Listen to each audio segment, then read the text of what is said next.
Hey, what's up, guys? I was sitting here just kind of wondering why in the hell I have a lamp on when the sun's shining, but yeah, I'm glad you joined me today and stuff because I found something today. For you new guys and new subscribers, people who aren't subscribed to me yet, which you should be subscribed anyway.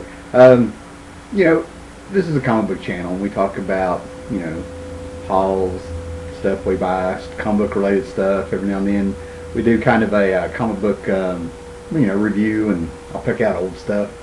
And I've been doing this for like about 3 years, creeping up on it. And there's a handful of people who've been making these videos a little bit longer than I have and stuff. Just a handful now. People come and gone, but in about the last year, this community on here of other people who make videos and talk about comics and stuff has really blown up. And I don't know if we can really call it a community anymore, man, because like there are neighborhoods in this community that I've never been through, of people who are doing their own thing, calling it a community. And they're with their friends and they're doing podcasts and stuff. This thing is just huge. There are tons of people on here doing this now.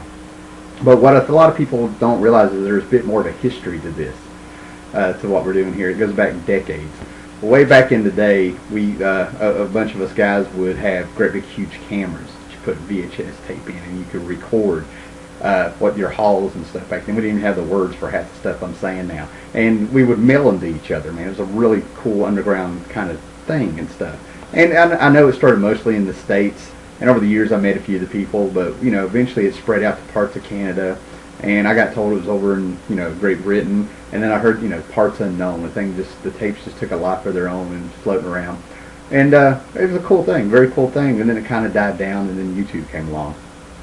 So the trick that I have for you today is I was in the back room, put my pipe down so I don't burn the house, and found got a big huge box of VHS tapes, and these are some of the legendary original comic book reviews and stuff. The one I'm picked out today is, I think it's from around January, February of 1984, and I don't want you to judge. I want you to see where we came from and how far we've come from that.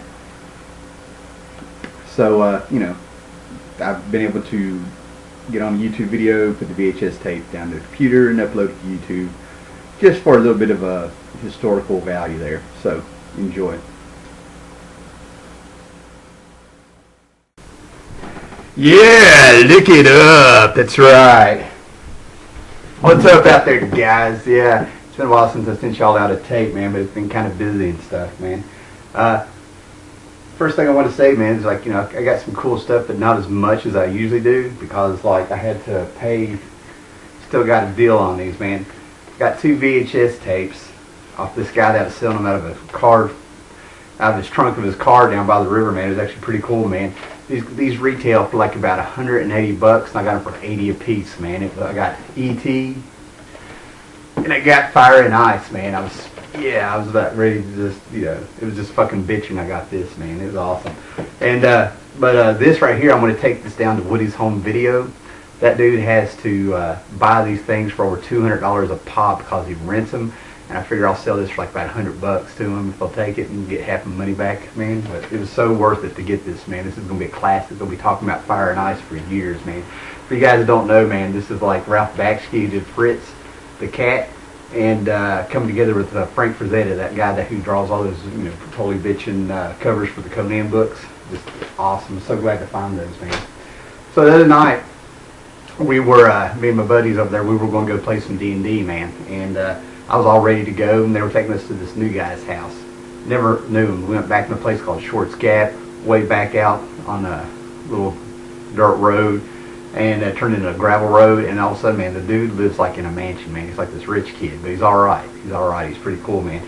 He got there, and we got there and we started talking, and I was ready to go, man. I had my D&D book ready to go. I brought some stuff, even brought a module, man. Was ready to get in there and use some of this stuff on him. We ended up playing some game that he had, man, where he was a rich kid, man. He had stuff I never saw before, man. He had a satellite dish out in his yard, which, so we got to watch some cool stuff. And then, he sat there and whipped out a few comics, man. He has, the entire run of X-Men. But what was so cool about it, though, is that he had them in a box. I mean, it was like this, you should have seen it was a great big huge white box. And it was like just the size for comics. Holds like 300 of them in them.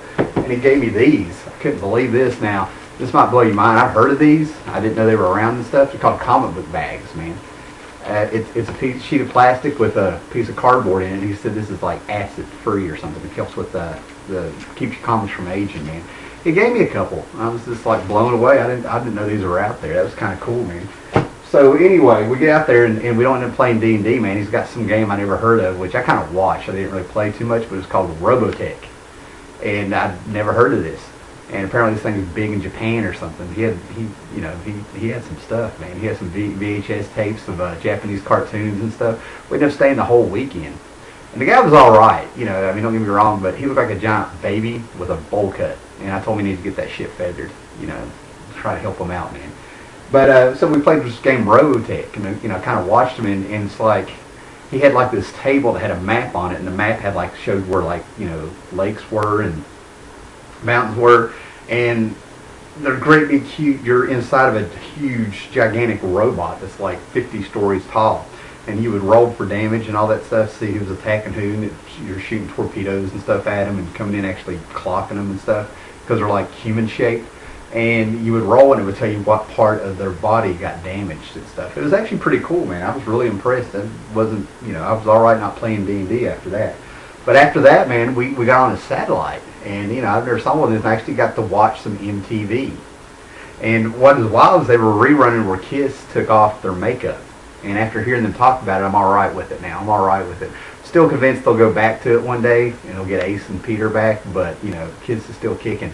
Then they showed the new video for them. They haven't showed this on Friday Night Videos on TBS yet, man. It's called Lick It Up. And it was like Commandy, man. The video, they're walking around singing Lick It Up, and Gene's kicking people around, and it's like this post-apocalyptic world, man. It was like freaking the Road Warrior, man. I was waiting for, that Max dude, that Gibson guy to come out all of a sudden.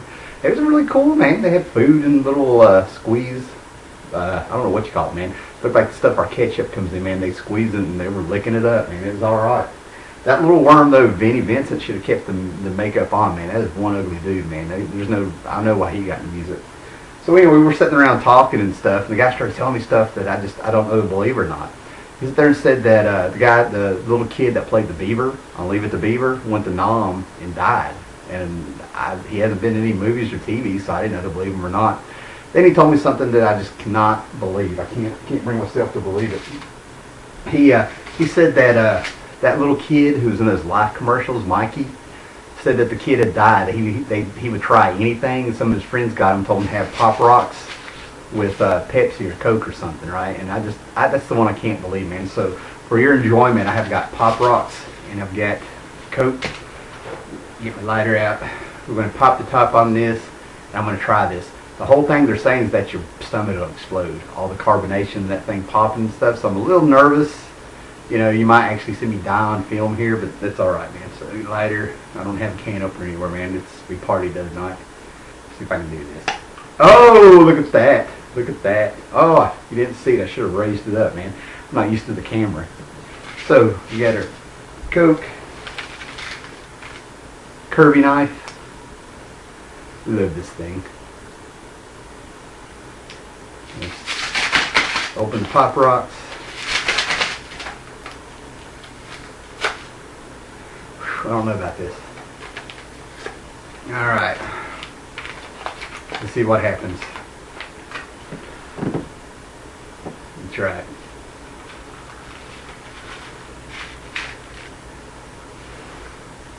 Ooh, it's already popping.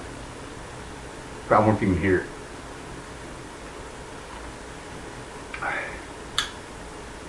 That didn't sound good. Oh, they're popping harder, man. I think I'm going to be alright. Well, I'm calling bullshit on that guy. Oh, I might, coin that. Calling bullshit.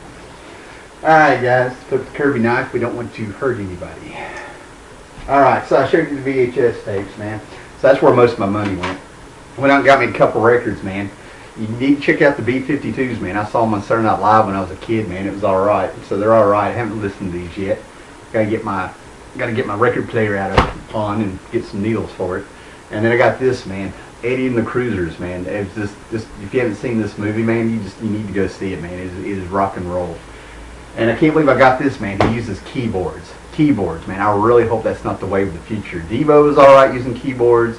Flock of Seagulls I was alright with, because it was a good song, but, it's got that wah in it, that there's a keyboard sound I can't stand. But I went ahead and got Born in the USA because this was an early release. It's supposed to be coming out in a few months, but that dude that got it at this car down by the river had it in his trunk. So I don't think it's a bootleg. It's got all the legal stuff on it. So, you know. All right. So what else did we get here? Yeah, now we got some cassettes. And yeah, the cassette thing, I think I'm going to be switching to cassettes, man. I love my records and stuff, man, but these things are so easier to get around. And two of my buddies have got their cars with cassette players in them now, man. So that was kind of cool. So we got Purple Rain by Prince. We got me some Billy Idol, closest thing to punk still being alive. That was Rebel Yell, man. And I got me some Pretenders, man. Yeah, I listen to Pretenders, that's right. I'm not ashamed. Alright, so comic book wise, man, didn't get too much, man, but the last thing I got was Amaze, man. I've already used some of those bags that dude gave me, alright? So, John Byrne, man, this dude here, man, he's been doing Fantastic Four for a couple years after coming off into X-Men, but he's writing this too, man, and this is just kicking butt, man. So, I went to the drugstore, Scotty's Pharmacy there, and found them on Spinner Rack, and actually found some left over from last month, man. So, here's 266 with Thing on the cover. 267. Hope that camera's picking up, man. That's Mr. Fantastic on the cover. Great books, man. And check this. You're not gonna believe this. Check this out, man. Okay, Robin and Kid Flash have quit, man. There's a new Robin now. Cat's name is Jason Todd. I can't find the book anywhere, man. But there's a new Robin. And right here, man, this is one of those bags he gave me, man. Number 39. This is where he quits. He quit. Robin has quit. There's a new Robin. I guess it's better. They could have killed him or something, so I'm glad they didn't do that. That'd be stupid. Alright, and then I found this. This is by that Mike Golden guy who did the Micronauts. There's an evil Batman, man. It's this is a Batman special that came out this month. And it's really cool, man, because like his origin is the exact opposite of Batman. His name's Wraith. His parents were criminals, and they were breaking into a house, and Jim Gordon, when he was a cop, shot him.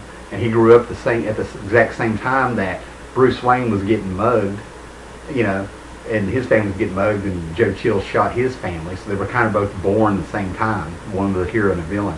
It just kind of makes me wonder if these guys weren't breaking into that house with Jim Gordon been in Crime Alley when he was walking his beat. So it's really cool, man. I actually read that one. Had to get this one, man. It's got it's not by Kirby, man, but it's got his demon in it. DC Comics presents, and I got to get these toys, man. Check that out, man. These are called Power Lords. They transform, man, right in your hand.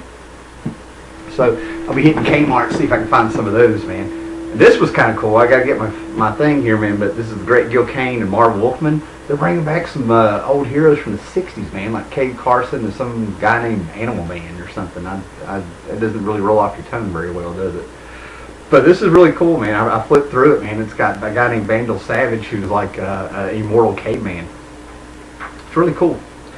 But this is the one that's going to blow your mind, man. In the next video I do, after I read a couple of these, I looked up, found them both on the Spinner Rack, man. And but what's cool about it is that there's no comic book code authority on it. It's I couldn't believe it. You know, well, the first one there is, but it's this guy named Alan Moore. I don't know where he comes from, but he took over the Swamp Thing and he killed. You know, we got to come up with a word where, like, when I'm about to spoil the ending for you, I can give you a warning. I don't. Something will come to me. But anyway, the ending of it is that Swamp Thing dies at the end of this.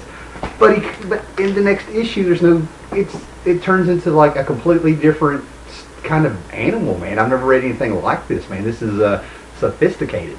It feels like an old movie, like Vincent Price would be doing a voiceover while he's talking about it, man. They kind of show you the end first, and they walk you through it. Swamp Thing gets autopsied by this Floronic man, who I've only seen him in Justice League a few years ago, man. Made something out of that character, man. I mean, he was like just an awful character with no personality, man. And they bring him in, and he dissects the body. He does this is called the anatomy lesson, but what do you call that? Where they cut him open, like at the morgue and stuff, and he opens them up, and he starts pulling out these organs that are made out of plants, and it comes to find out that he's really alive. You know, they changed everything, man. He's not Alec Holland anymore, man. It turns out he's been a plant man this whole time. But really gruesome stuff in here too, man. Blood and water, and the other one was nothing but like fire and bullets, and this one's blood and water. It's kind of like he was reborn in the rain and the blood of the guy that had him shot, man. So I'll do a review on those a little bit later, man. So I think that's everything I got here, man. So you know, keep the tapes going. and tell people about it. Don't be ashamed that we're into this stuff. It's hard times. I know you're afraid of your girlfriend breaking up with you or your friends ostracizing you, man, but there's nothing wrong with this stuff. There's nothing wrong, man. Alright, so I gotta get up early in the morning. Saturday, tomorrow morning, cartoons come on. Got the Super Friends. They're doing reruns of Land of the Lost again. They brought it back again. So, I'm gonna be busy in the morning, man. So I'll probably get this thing mailed out on Monday. Alright, later, guys. Oh, I can't get this thing turned off.